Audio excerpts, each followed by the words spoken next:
Assalamualaikum warahmatullahi wabarakatuh.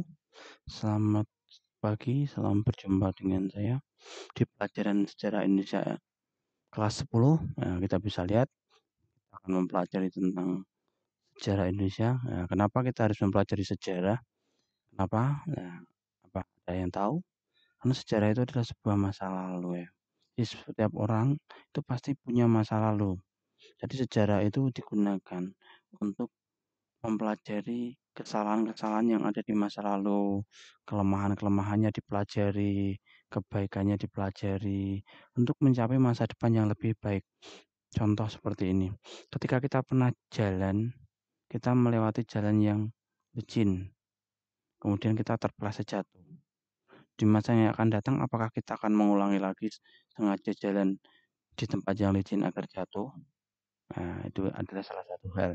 Jadi sejarah itu untuk untuk apa? Untuk memperbaiki atau menentukan langkah ke masa depan agar tidak melakukan kesalahan yang sama. Jika kamu sudah pernah merasakan sesuatu di masa lalumu yang pahit, pasti kamu tidak akan mencoba mengulangi lagi. Kalau kamu masih mengulangi seperti itu, berarti kamu termasuk orang yang kamu bisa lihat sendiri. Jangan sampai mengulangi kesalahan yang dua kali. Nah ini sejarah. Kalau kita lihat gambar ini adalah sejarah. Ya, sejarah ini juara.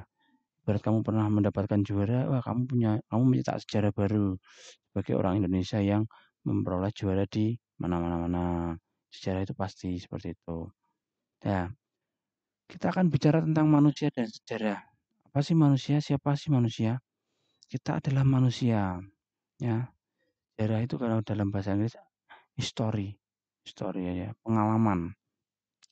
Pengalaman itu adalah guru yang terbaik. Sama seperti itu. Manusia dan sejarah. Itu berarti kalau bisa kita artikan sebagai manusia dan pengalamannya. Gampangnya seperti itu ya. Manusia dan pengalamannya. Ya pengalaman apa? Setiap manusia itu pasti punya pengalaman. Entah pengalaman itu berharga untuk dirinya atau pengalaman yang berharga untuk orang lain. Contoh seperti ini. Kalian pernah punya pengalaman jatuh atau menolong orang. Nah, itu pengalaman kalau jatuh sendiri itu berarti pengalaman kalian sendiri, kalau menolong orang itu berarti pengalamanmu dan juga orang lain, sudah melibatkan beberapa objek, beberapa orang kan itu. Nah, kita bisa lihat yang pertama adalah manusia dan kesadaran sejarah. Nah, ini nanti akan kita bahas ini. Nah, yang kedua adalah kedudukan manusia dalam sejarah. Manusia itu berada di mana sih dalam sejarah? Ya, manusia itu adalah peran utama. Karena manusia itu adalah yang menulis sejarah. Mungkin binatang menulis sejarahnya, tidak mungkin. Pasti yang melakukan penulisan itu manusia. Makanya kedudukan manusia itu adalah sangat penting. Ketika tidak ada manusia berarti tidak ada sejarah. Betul? Seperti itu kan? Ya, walaupun ada hewan, ada tumbuhan, kalau tidak ada manusia, tidak ada yang namanya sejarah. Kemudian nanti akan ada konsep ruang dan waktu dalam sejarah. Nah, kita berada di mana nanti? Kemudian yang B, kehidupan manusia dalam perubahan dan keberlanjutan. Itu yang akan kita bahas adalah kehidupan manusia dalam dimensi waktu. Manusia itu hidup di dimensi waktu dulu, sekarang, dan yang akan datang. 1 detik yang lalu itu adalah dulu, masa lalu. Sekarang adalah masa sekarang. 1 detik di depan kita adalah masa depan. Kita tidak akan pernah tahu yang namanya waktu. Nah, kapan waktu itu terus berjalan. Setiap hari, setiap bulan, kita tidak terasa umur kita bertambah. Ya, apa yang sudah kita lakukan untuk diri kita, apakah kita sudah melakukan hal yang positif, apa hal yang negatif, kan kita bisa lihat sendiri. Kalau kita lebih banyak melakukan hal yang negatif, tandanya kita belum menjadi orang yang baik. Tapi kalau kita banyak melakukan hal yang positif, tandanya kita menjadi orang yang baik seperti itu. Kemudian ada cara berpikir dalam perspektif sejarah ini nanti di materi C itu akan seperti itu. Konsep kronologis. Jadi sejarah itu nanti ada kronologinya bagaimana. Kemudian konsep diakronik, sinkronik, kausalitas dan periodisasi. Ini seperti itu. Kita akan langsung jalan ke yang selanjutnya. Ya, kemudian nah ini kita lihat nah ini lanjut. Nah, sejarah ya. Jadi sejarah itu adalah sebuah peristiwa. Nah, peristiwa sejarah, ya makanya namanya peristiwa. Peristiwa itu terjadi terjadi ketika manusia itu menjadi orang pelakunya, kan itu. Peristiwa lahirnya Pancasila, kan itu tuh. Ada itu manusia yang nah, kemudian menurut Karl Sartono Kartodirjo, setiap peristiwa selalu memiliki pengaruh besar bagi kehidupan manusia. Ya, satu peristiwa pasti memiliki pengaruh besar terhadap kehidupan manusia. Ya, satu bayi yang lahir di dunia itu pasti pengaruhnya besar.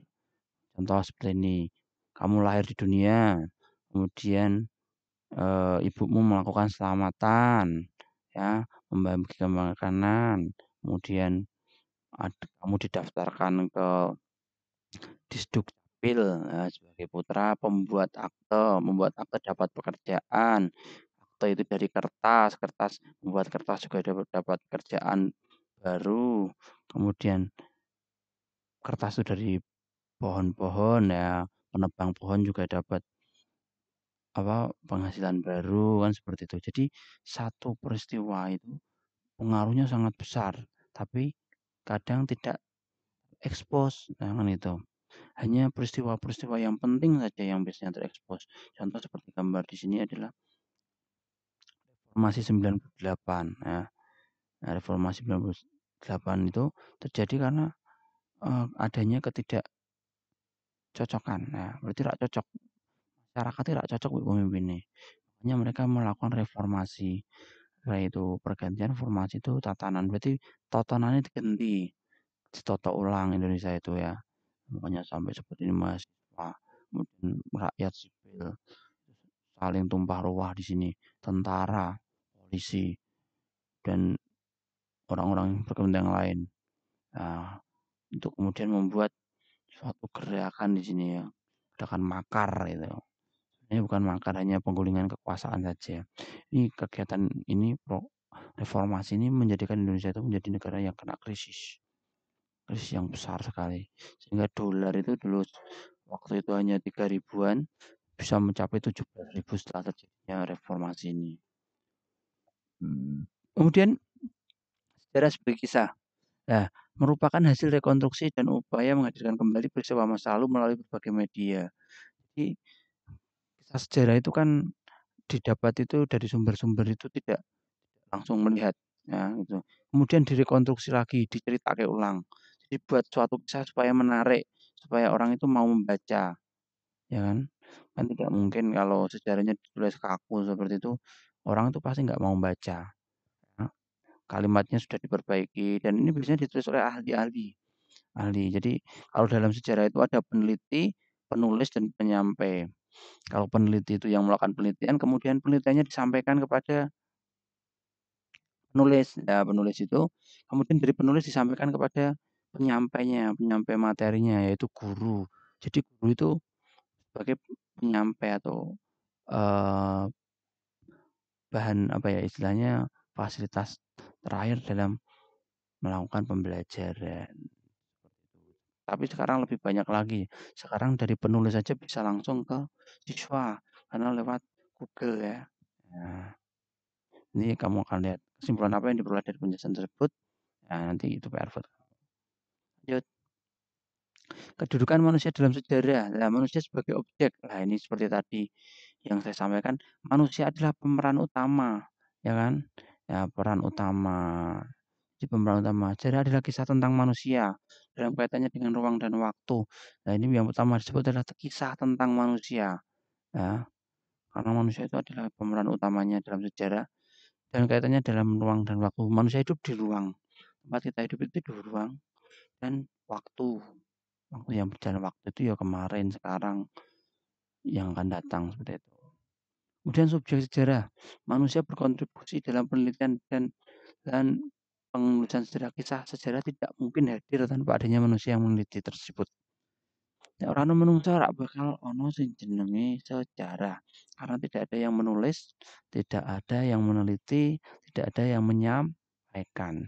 Jadi subjek secara objek ini, secara subjek manusia itu sebagai penulis atau peneliti atau penyampaian juga. Nah, kita lanjut. Nah, ini kita lihat. Nah, kita bisa dimensi ruang dan waktu dapat menunjukkan peristiwa sejarah sebagai peristiwa yang khas dan unik. Kajian sejarah akan selalu terbatas pada tempat dan waktu tertentu. Jadi intinya sejarah itu unik karena hanya terjadi sekali yang sama dengan itu. Tidak mungkin akan terjadi sama karena waktu itu terus berjalan. Nek waktu yang berlaku otomatis sejarahnya juga akan berbeda. Orangnya juga berbeda. Nih, wongnya beda, waktunya mesti berbeda. Walaupun pencapaiannya sama. Contoh, Indonesia menjadi juara Piala Dunia gitu ya, umpamanya tahun 2020, 2022 gitu kan. Ya, itu kan 2022. Nanti di tahun 2034 juara lagi. Nah, itu kan sama, pencapaiannya sama, hanya peristiwanya sama, pencapaiannya sama, hanya waktu dan orangnya berbeda. Kan itu unik ya. Kalau dalam sejarah itu namanya keunikannya sejarah itu di situ. Hanya terjadi satu kali. Presiden berganti, iya, memang begitu. Tapi antara waktu dan orangnya itu pasti tidak sama. Nah, kalau kita lihat kajian ini tadi kajian tentang waktu ya. Kalau tentang ruang, tempat terjadinya suatu peristiwa dan cakupan pembahasannya itu pasti berbeda. Nah, sejarah walaupun di kota dan ada di desa itu menjadi satu manusia, ada orangnya semua. Tapi pada dasarnya terjadi perbedaan sejarah. Ya, bisa lihat kalian. Nah, sejarahnya itu ada. Ada sejarahnya lebih banyak apa ya? Masih bagus. Istilahnya eh, masih lewat sejarah tutur itu ya. Cerita. Cerita sebagai cerita itu. Nah, kemudian kalau di kota itu sudah mulai ya memang sudah dilaksanakan dengan metode yang lebih baik. Nah, kemudian ada yang namanya sejarah lokal. Sejarah lokal itu setempat daerahmu. Ini konsep waktu. Nah, tadi sudah saya jelaskan. Konsep waktu dalam sejarah itu menandai sebuah peristiwa yang bersifat unik. Satu kali terjadi dalam waktu yang sama. Itu seperti itu. Dan itu menerangkan kapan terjadinya sebuah peristiwa. Contoh kamu lahir tanggal 20 Desember 2000, maaf 2002 gitu kan. Itu kan hanya kamu lahir sekali dok. Ibumu punya anak yang kalau ibumu punya anak itu, tapi kamu lahirnya, nah, peristiwanya lahirmu itu kan tidak mungkin berulang. Seperti itu. Dan menjadi pembeda antara sejarah dan mitos. Nah, kalau sejarah itu pasti kalau memang sejarah benar-benar terjadi, itu pasti ada tanggal, tahun, waktunya itu pasti tepat. Tapi kalau mitos enggak. Kalau mitos atau kepercayaan masyarakat itu biasanya disebutkan pada zaman dahulu, kayak zaman biyen. Kayak zaman biyen iku ono ning nggon kampunge kono ki biyen jarine kan gitu. Biasanya jarine nek wong Jawa kan gitu. Karena memang tidak ada ketepatan waktu. Itu terjadi atau enggak itu buktinya tidak ada. Biasanya terjadi di pedesaan itu banyak sekali mitos-mitos yang berkembang. Contoh mitosnya kalau kamu melakukan kalau di daerah sini ya, di daerah Singorojo ini ada beberapa mitos yang besar. Contohnya ketika di daerah Guo Kiskendo ya kalau tidak salah ya, itu di sekitar desa-desa di sekitar situ kan tidak boleh melakukan eh, kegiatan wayang atau pagelaran wayang kulit dengan judul Bali Sugriwo. Padahal kalau kita lihat atau kita baca dalam buku-buku yang ada, itu kan cerita wayang itu sebenarnya bukan ada di Indonesia. Itu pun hanya cerita mitos, cerita khayalan yang menjadi apa ya istilahnya wiracarita, cerita kepahlawanan untuk menuturkan ke anak-anaknya agar anak-anaknya itu menjadi orang yang baik. Tapi kepercayaan itu sampai sekarang masih ada. Di sekitar sini kan masih seperti itu. Coba kamu tanya sama orang-orang tuamu yang rumahnya Terayu, Kertosari, Kalirejo, itu kenapa itu? Kok nggak boleh melakukan pagelaran wayang kulit dengan lakon Subali Sugriwo itu? Nanti kamu akan tahu. Itu nanti kamu bisa lihat mitos apakah itu mitos atau sejarah. Karena kalau mitos itu biasanya tidak masuk akal, kurang bisa diterima nalar. Sedangkan kalau sejarah itu pasti bisa diterima oleh nalar. Karena memang ada cara penulisannya, ketepatan waktunya, ketepatan peristiwanya itu pasti ada, benar terjadi. Kemudian ada menandai kondisi suatu zaman. Nah, kita bisa lihat kalau kita mau menandai suatu zaman itu bisa kita lihat. Yang pertama kita lihat orang-orangnya dulu. Nah, manusia purba, berarti zamannya purba, zaman kerajaan. Jadi sejarah di Indonesia itu dibagi beberapa. Yang pertama masa prasejarah, kemudian masa kerajaan, kerajaan Hindu-Buddha, kerajaan Islam, kemudian masa eh, pergerakan nasional, kemudian proklamasi, pasca proklamasi, kemudian reformasi dan masa yang sekarang ini modernisasi ini. Lanjut. Nah, kehidupan manusia dalam dimensi waktu. Waktu menjadi kunci yang memahami dinamika kehidupan manusia. Ya, menurut Kunto Wijoyo, konsep waktu sejarah dibagi menjadi 4 unsur. Yang pertama, konsep waktu. Ini bisa lihat. Nah, waktu itu selalu berubah pasti. 1 detik yang lalu itu sudah lewat. Berkembang, waktu itu berkembang. Nah, ada perkembangannya. Ketika waktu berjalan, perkembangan itu akan dilakukan. Ketika waktunya berjalan, pasti umurmu berkembang bertambah. Nah, konsep waktu itu tidak bisa diulangi. Kalau menurut saya tidak bisa diulangi ya. Tapi bersifat kesinambungan. 1 detik ini tambah 1 detik ke depan, 1 detik depannya itu saling berhubung. Tidak mungkin kita mati di tengah hidup lagi. Tidak mungkin. Ya makanya kalau sejarah yang benar-benar itu pasti ada kesinambungan.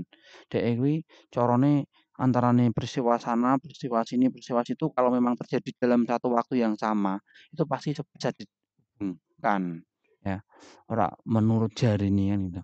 Ya, oke. Kita akan belajar sampai konsep waktu ini dulu.